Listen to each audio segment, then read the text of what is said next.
Mr. President, there is a gathering storm in Europe.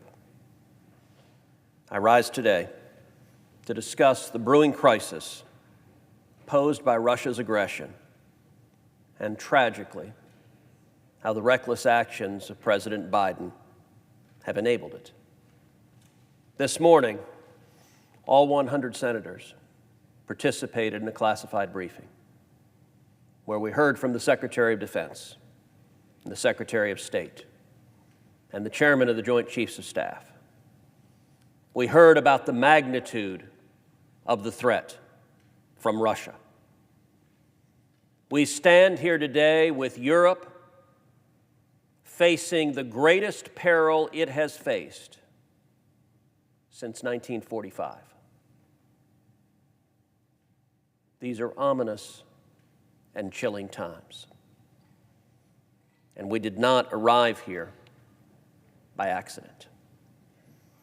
Right now, 150,000 Russian troops are directly on the border of Ukraine, poised to invade, with more troops and more tanks arriving each and every day. It was also reported this week that Russia has sent additional blood supplies to its military equipment on the Ukraine border. Another ominous signal that Russia plans to invade. Ukraine, and indeed the region and the world, find ourselves in this crisis because of President Biden's weakness, because of his appeasement, because of his surrender to Putin over the last year.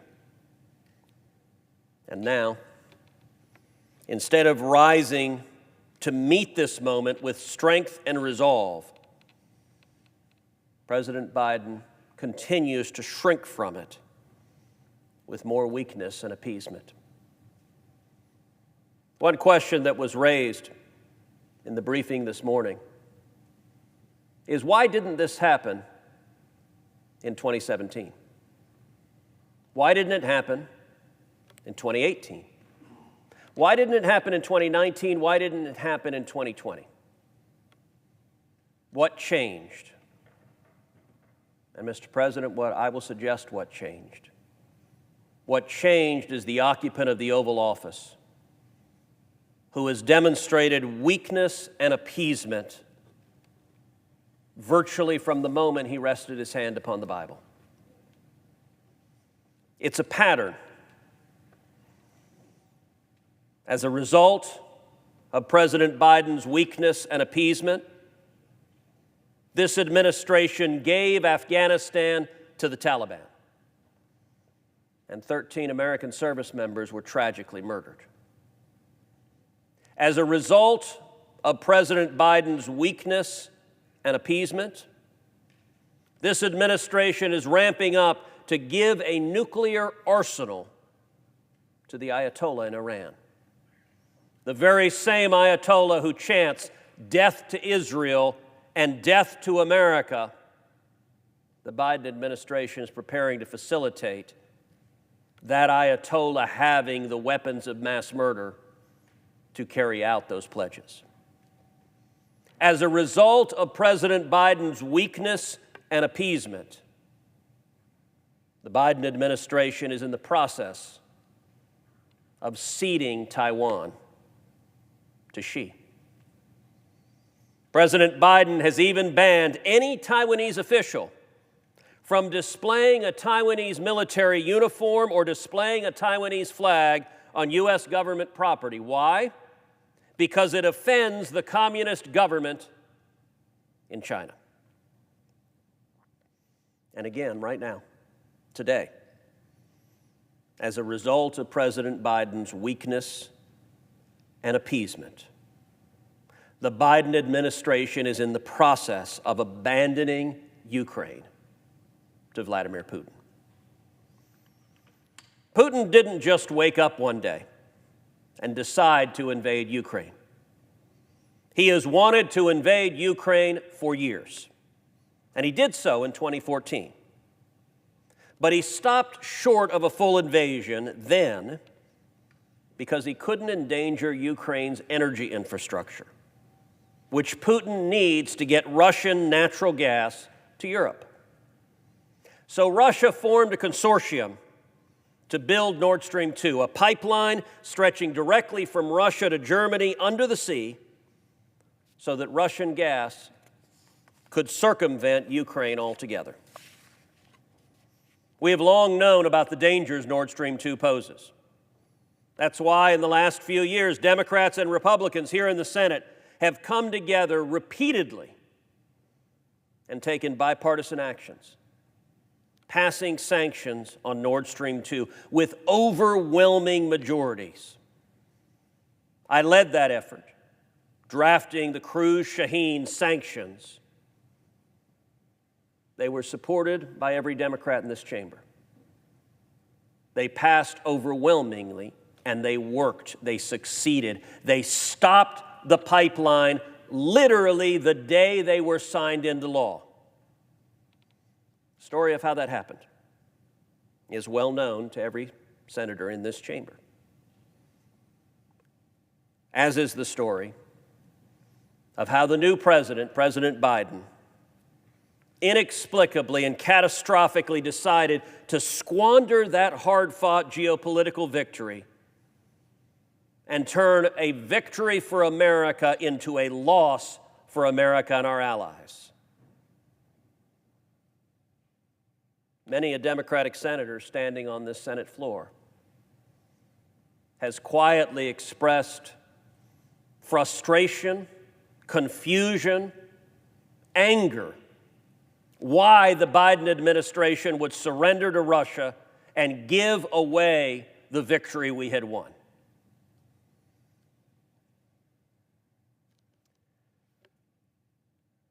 It's not only the decision to surrender on Nord Stream 2 and give Putin the pipeline that enables him to invade Ukraine that led to this day. Also, for the past year, President Biden has repeatedly, systematically undermined our Ukrainian allies in the face of Russian aggression. To placate Putin, and it's worth noting, Biden does this for the same reason he undermines Taiwan. He undermines Taiwan to placate the Chinese communists. He undermines Ukraine to placate Putin. To placate Putin, the Biden administration has repeatedly withheld military aid packages to Ukraine. Other times, he has withheld diplomatic support to pressure our Ukrainian allies into supporting his misguided Nord Stream 2 surrender to Putin. Biden's actions for the past year have emboldened Putin, who acted on that weakness and has put Europe on the brink of war.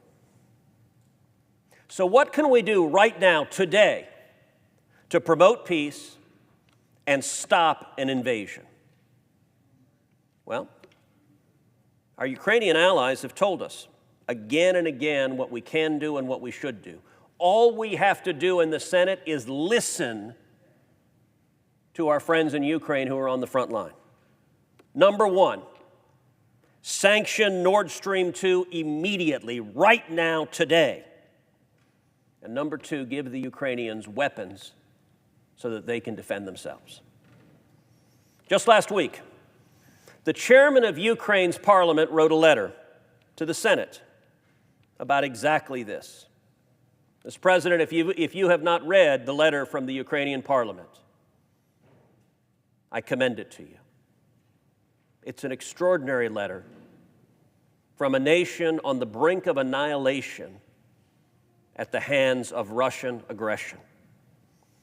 And I'm going to read parts of that letter right now because it's worth quoting extensively. The chairman of Ukraine's parliament writes, quote, Nord Stream 2 is a source of multidimensional security, political, and economic threats to Ukraine and Europe as a whole. it is not an exaggeration that Nord Stream 2 is no less an existential threat to Ukraine's security and democracy than the Russian troops on our border. This pipeline must be stopped, and the only way to prevent the completion is to use all the tools available to do that. The letter continues, quote, "So far, the decision to waive sanctions against Nord Stream 2 in May of 2021, that was a decision by President Biden, has emboldened Russia and caused Moscow to conclude that the United States may accommodate its hostile intentions." The letter continues, "After a clear majority of the U.S. Senate voted 55 to 44 in favor of imposing immediate sanctions on Nord Stream 2 AG on January 13, 2022, it is essential that Congress include immediate sanctions against Nord Stream 2 AG in any new legislation to undercut options for Russia's aggressive actions on Ukraine."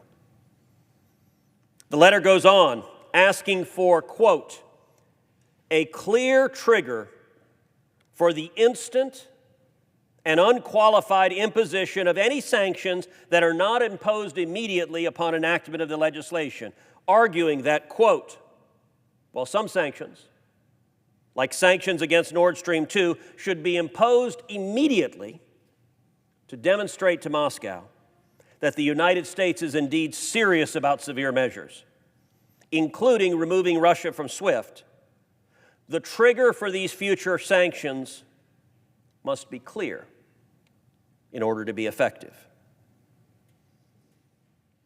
The letter continues, quote, "a significant escalation in hostilities whose aim or effect of undermining, overthrowing, or dismantling the government of Ukraine, occupying the territory of Ukraine, or interfering with the sovereignty or territorial integrity of Ukraine is too high of a threshold to deter Russian aggression or affect the Kremlin's cost-benefit analysis." The Ukrainians are crystal clear in this letter. The sanctions on Nord Stream 2 that Biden waived last year, quote, in the words of the Ukrainians, emboldened Russia and allowed Putin to think, quote, the United States may accommodate its hostile intentions. In other words, because of Biden's weakness and appeasement on Nord Stream 2, Putin thinks there are no serious consequences to invading Ukraine. So the Ukrainians are asking, they are begging of the United States Senate for immediate sanctions on Nord Stream 2. Do not abandon them. They cry at their hour of need. And they also state in the letter, quote, expedited and higher impact security assistance, including air defense, anti-ship, and anti-armor capabilities, is what they need. That's what the Ukrainians have asked for. But President Biden and most of the Senate Democrats aren't doing what our Ukrainian allies have called for. Instead, they're looking to pile appeasement on top of appeasement, and they're doing it in secret. The Biden administration has offered Putin sweeping concessions on NATO when it comes to troops, when it comes to missiles, when it comes to military exercises. They transmitted this appeasement to Putin in secret and refused to let Americans see the details. I've seen the details, and I can tell you they're deeply worrying. The reason the public hasn't seen them is the administration has placed them in a secure SCIF. They're not classified, mind you. They're merely, quote, confidential, which is Washington speak for politically embarrassing, and the administration doesn't want to defend the substance of it. That's why I am introducing legislation called the Partner Act, which would prevent President Biden from endangering our longtime allies and frontline countries in NATO by prohibiting him from removing American troops from the countries that border Russia, meaning Estonia, Latvia, Lithuania, Bulgaria, Romania, Poland. Longtime allies. My legislation will prevent President Biden from offering yet more appeasement to Russia, from offering for America to abandon Eastern Europe to Russia, and from allowing President Biden to fatally undermine NATO.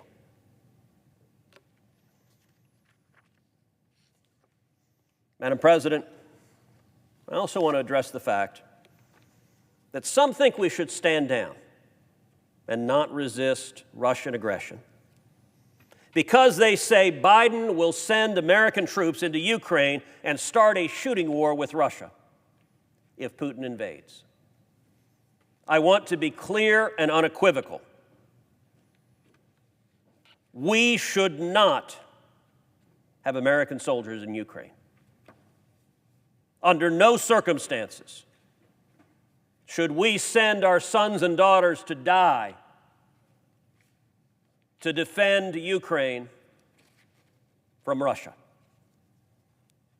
If the Biden administration proposes that because their foreign policy is collapsing around that, I will vigorously oppose such a move, and the vast majority of Americans do as well.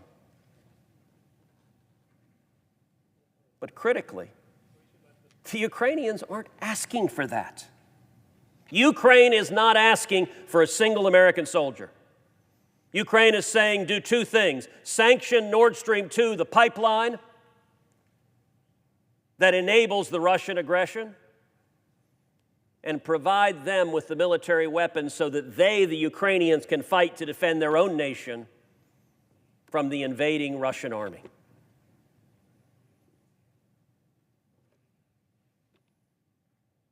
Some Americans are asking, why should we care what happens to Ukraine or what happens to NATO countries that border Russia?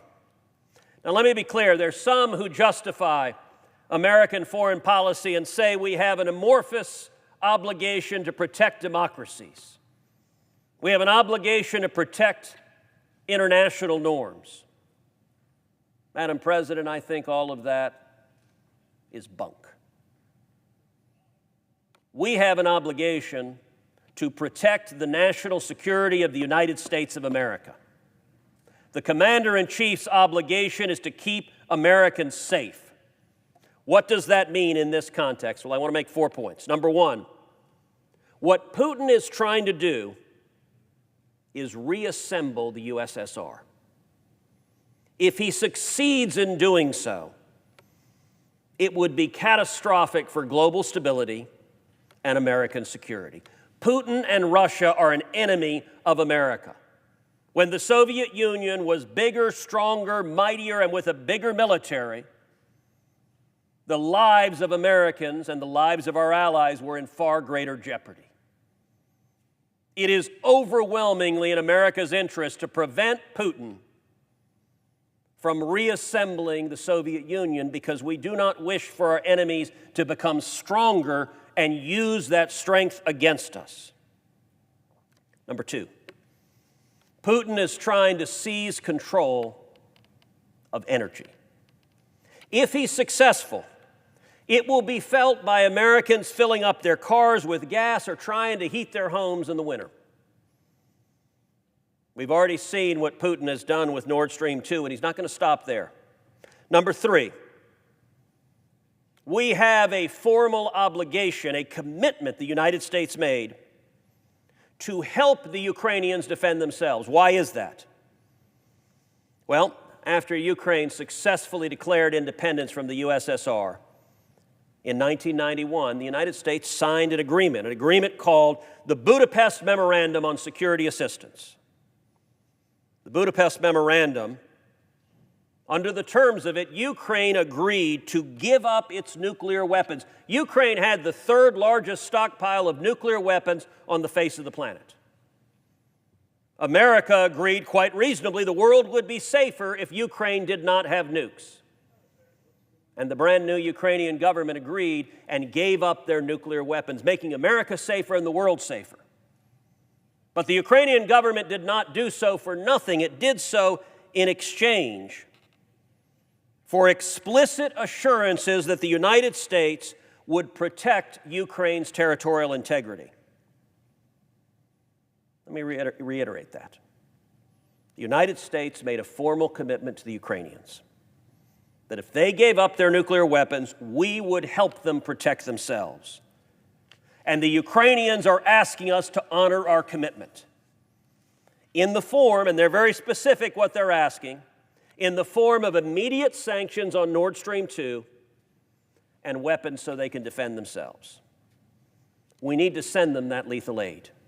The kind of firepower the Ukrainians need to defend themselves, not the blankets and teddy bears and meals that the Obama administration sent the last time Russia invaded Ukraine. And number 4, we have treaty obligations to NATO countries on the front lines of Putin's aggression. Putin wants NATO to withdraw foreign forces, including American forces, from the countries that border Russia, from Bulgaria, from Poland, from Romania, from Estonia, from Latvia, from Lithuania. But to withdraw American forces from NATO would be seen as, and in fact would be, an abdication of our commitment to NATO. It would either shadow the NATO alliance, the most successful alliance in modern history, or it would put into motion dynamics that would ultimately shatter NATO. Which is why, as I mentioned, I'm introducing the Partner Act to prevent the Biden administration, their weakness and appeasement, from destroying NATO and undermining American security. On every one of these 4 points, Biden has demonstrated weakness and appeasement to Putin. And I would note, you might ask, why should America honor our commitments? Why should we honor our commitment in the Budapest Memorandum? Why should we honor our treaty commitments to the NATO countries? Because one of the ways we protect American national security is when we make an agreement with a country, when we make a formal legal agreement. We honor our commitments. And we want countries to know that we stand by our friends, that we stand by our word, that our treaties mean something. Because if countries learn that under weak and feckless presidents, our treaties, our formal binding legal documents, aren't worth the paper they're written on, it undermines the ability of any president of the United States to negotiate agreements with our friends and allies that keep Americans safe. When Ronald Reagan was standing up and confronting the evil empire, we saw the virtues of peace through strength. Biden's foreign policy seems to invite war through weakness. There are actions we can take today, like sanctioning Nord Stream 2, like sending lethal aid to Ukraine, like committing to keep our NATO forces in countries that border Russia. All of these actions would show Putin that the United States will stand up to aggression and defend our national interests. We should take these actions without delay. We should stand in bipartisan unity in support of American national security, in opposition to Russian aggression. And if we do not, if the Senate acquiesces to Biden's weakness and appeasement, and Russia invades Ukraine, and weeks from now there are Russian tanks in the streets of Kiev, Ukraine and Europe and America and the world will reap the whirlwind. This is our opportunity to act. I pray that we take it.